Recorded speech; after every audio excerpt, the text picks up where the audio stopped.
Think about the last time someone made a decision for you without asking. Maybe it was small, someone choosing the restaurant, rearranging your plans, finishing your sentences before you could. And somewhere in that moment, you felt it, that quiet tightness in your chest, that flicker of something you couldn't quite name. Now flip the script. Think about the last time you were the one doing it. Because if you're honest, really honest, there's a chance you felt something too. Something almost like relief. Something that felt, in the strangest way, like safety. That's where this conversation begins. Not with judgment, not with labels, but with the uncomfortable, deeply human truth that the desire to control others isn't just a personality flaw. It's something wired into us, something born from fear, and something that almost everyone has felt at least once in their life. We live in a world that frames control as a villain's trait. We hear it in therapy offices, in breakup stories, in the way we whisper about certain people at gatherings. They're controlling. And sometimes, yes, that word carries real weight, real damage. But what we rarely ask is why. What is it that makes someone gravitate toward that kind of power over another person? What are they actually searching for when they grip the reins so tightly? Because here's what psychology has shown us, quietly and persistently for decades. The need to control others is almost never really about the other person. It's about the controller. It's about something broken or frightened or desperately unfinished inside of them. Let's start with the brain, because the brain is where everything begins. When you feel in control, truly in control of your environment, your body releases dopamine. That's the chemical your brain uses to say, "This feels good, do it again." And here's the part that most people don't realize. That dopamine hit doesn't care whether the control is healthy or not. It doesn't judge your motives. It simply rewards the sensation of having power over an outcome. So when someone manipulates a situation, when they steer a conversation, when they quietly rearrange the lives of people around them, their brain is flooding with the same neurochemical cocktail that a surgeon feels when they complete a flawless operation. The mechanism is identical, only the ethics differ. This is why control can feel so intoxicating. It literally feels, chemically, like a reward. But dopamine alone doesn't explain the full picture. To understand why some people are drawn to controlling others more than most, you have to go back to childhood, and not in the way you might expect. Psychologists have long studied what's called attachment theory, the idea that the way we were loved, or not loved as children, becomes the blueprint for how we relate to every person we encounter afterward. Children who grew up in unpredictable environments, where love was inconsistent, where the adults around them were emotionally unavailable or volatile, learn something early and painfully clear. If I don't control what happens around me, I will be hurt. That belief doesn't disappear when you turn 18. It just puts on a more sophisticated mask.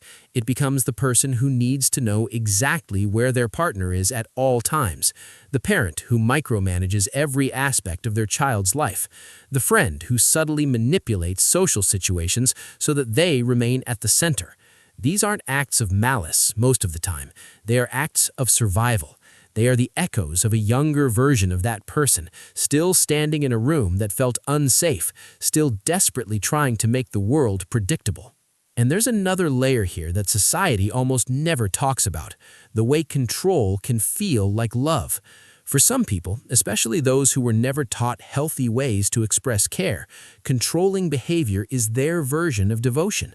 The parent who won't let their teenager make their own choices isn't trying to suffocate them. In their mind, in the only emotional language they were ever taught, they are protecting them. The partner who decides everything isn't trying to diminish you. They are trying, clumsily and painfully, to keep you close. This doesn't make it okay, but it makes it deeply, achingly understandable. Because when you never learned that love can coexist with freedom, you build a world where the two are mutually exclusive.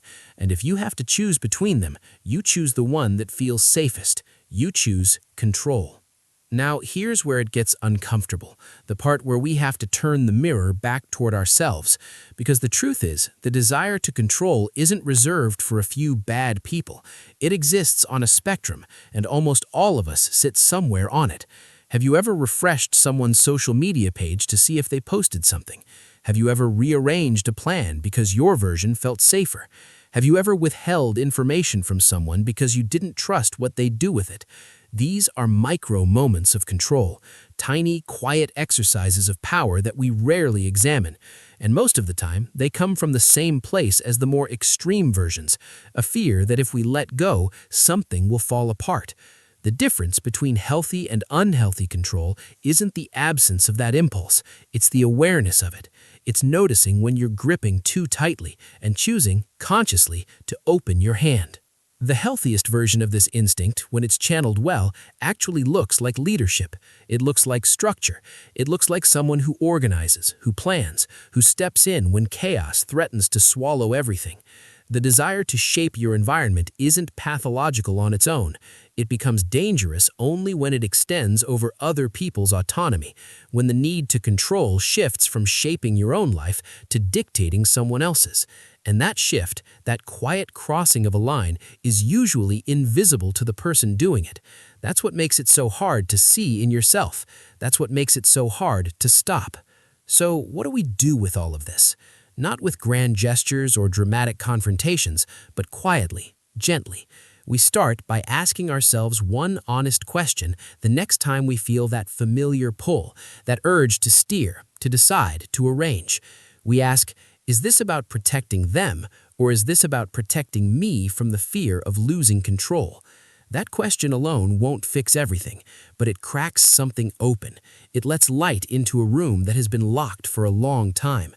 And for the people on the other side of it, the ones who have been controlled, who have felt that invisible hand guiding their every move, know this: it was never about your worth. It was never about your value. It was about someone else's wound, and their wound does not define you. The people who control others are not monsters. They are, in almost every case, people who are afraid of being left, afraid of being powerless, afraid of a world that has already shown them it cannot be trusted. And the most powerful thing any of us can do, whether we are the controller or the controlled, is to finally, gently stop and ask, what am I actually afraid of? Because underneath every grip, every manipulation, every quiet act of dominance, there is a person who simply never learned that they could be loved without holding on so tightly. And that, more than anything, is the truth worth sitting with tonight. So here's what I want to leave you with. The next time you see someone who needs to control, whether it's a stranger, someone close to you, or a quiet voice inside your own mind, don't just see the behavior, see the fear behind it. And if that fear is yours, don't run from it. Sit with it, because the moment you finally stop gripping is the moment you discover that the ground beneath you was solid all along.